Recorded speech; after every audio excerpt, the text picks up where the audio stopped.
Imaginez un instant que vous soyez seul chez vous, peut-être assis confortablement dans votre fauteuil, la télévision allumée ou un livre entre les mains, lorsque soudain une douleur écrasante envahit votre poitrine. Votre bras gauche devient engourdi, vos doigts semblent lourds, et chaque respiration devient difficile.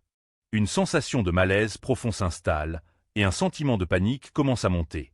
Vous êtes en train de vivre une crise cardiaque, et vous réalisez avec effroi qu'il n'y a personne autour de vous pour vous aider. Cette situation, bien que terrifiante, est loin d'être rare. Chaque année, plus de 380 000 Américains sont victimes d'un infarctus lorsqu'ils se trouvent seuls, sans assistance immédiate.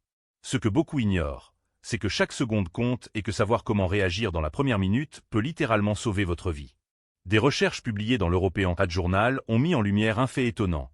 Les personnes âgées qui savent exactement quoi faire dans les 60 premières secondes après le début d'une crise cardiaque augmentent leurs chances de survie de 73%. Pourtant, la réalité est alarmante. Environ 89% des individus de plus de 60 ans ignorent complètement la conduite à tenir lorsqu'ils se trouvent seuls et sont confrontés à cette urgence. Cette méconnaissance entraîne souvent de la panique, un immobilisme ou des gestes inappropriés qui peuvent aggraver la situation. Comprendre les techniques et les comportements efficaces peut transformer une situation critique en une chance réelle de survie. Un élément fondamental pour survivre à une crise cardiaque est de disposer d'un système de communication d'urgence efficace et pensé à l'avance. Posséder simplement un téléphone à portée de main n'est pas suffisant. Il est crucial de planifier la manière dont vous allez contacter les secours et d'anticiper l'effet immédiat d'un arrêt cardiaque sur vos capacités cognitives. Dès les premières secondes, le cerveau commence à manquer d'oxygène, et ce déficit peut entraîner confusion, désorientation et paralysie partielle en moins de 30 secondes. Une étude menée auprès de 500 survivants de crise cardiaque âgés de plus de 60 ans a révélé que 67% d'entre eux ne pouvaient plus se rappeler leur adresse lorsqu'ils ont appelé le 911, non pas à cause d'un problème de mémoire, mais parce que le manque d'oxygène perturbait instantanément leur fonction cérébrale. Cette découverte souligne l'importance de noter toutes les informations cruciales, telles que l'adresse complète, les numéros de téléphone et tout code d'accès particulier, et de les placer à un endroit bien visible et accessible. Il est également essentiel de garder ces appareils toujours chargés, de disposer d'un dispositif d'alerte médicale si l'on vit seul, et de prévenir ses voisins ou le personnel de son immeuble afin de faciliter l'accès rapide des secours. La réanimation cardiopulmonaire par la toux représente une autre technique parfois méconnue mais potentiellement salvatrice dans des circonstances spécifiques. Cette méthode consiste à générer des variations de pression dans la poitrine, ce qui peut aider à maintenir la circulation sanguine vers le cerveau lorsque le cœur commence à battre de manière irrégulière. Des recherches récentes montrent que les patients formés à cette technique restent conscients plus longtemps, parfois jusqu'à 92 secondes supplémentaires, ce qui est suffisant pour appeler les secours ou atteindre des médicaments essentiels. Pour que cette technique soit efficace, il faut inspirer profondément, puis tousser avec force en utilisant le diaphragme et non la gorge. Ce cycle doit être répété régulièrement toutes les 2 secondes. Il est cependant crucial de comprendre que cette méthode ne fonctionne que si l'on est conscient et uniquement dans certains troubles du rythme cardiaque.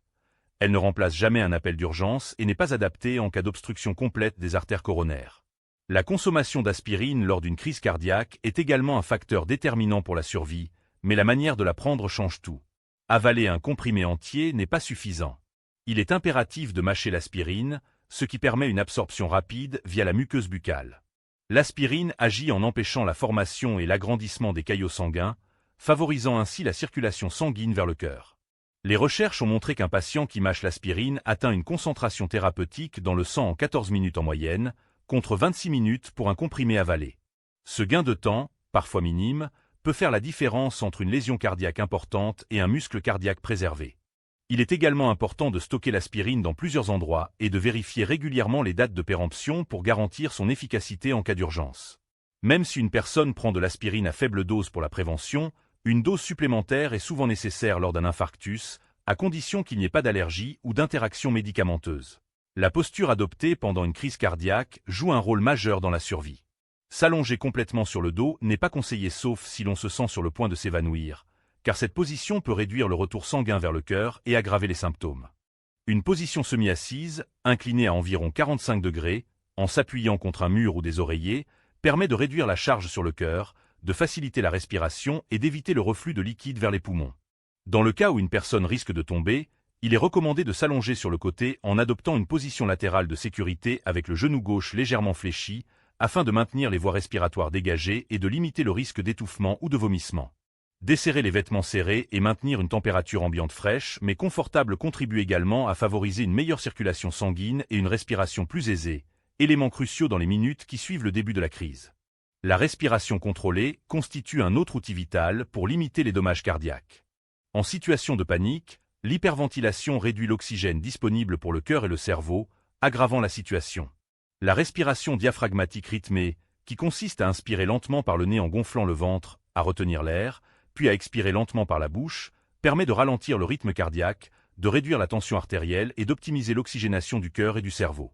Cette technique doit être pratiquée régulièrement en situation normale pour être efficace en urgence, car elle agit sur plusieurs paramètres physiologiques simultanément, protégeant le muscle cardiaque et favorisant la survie.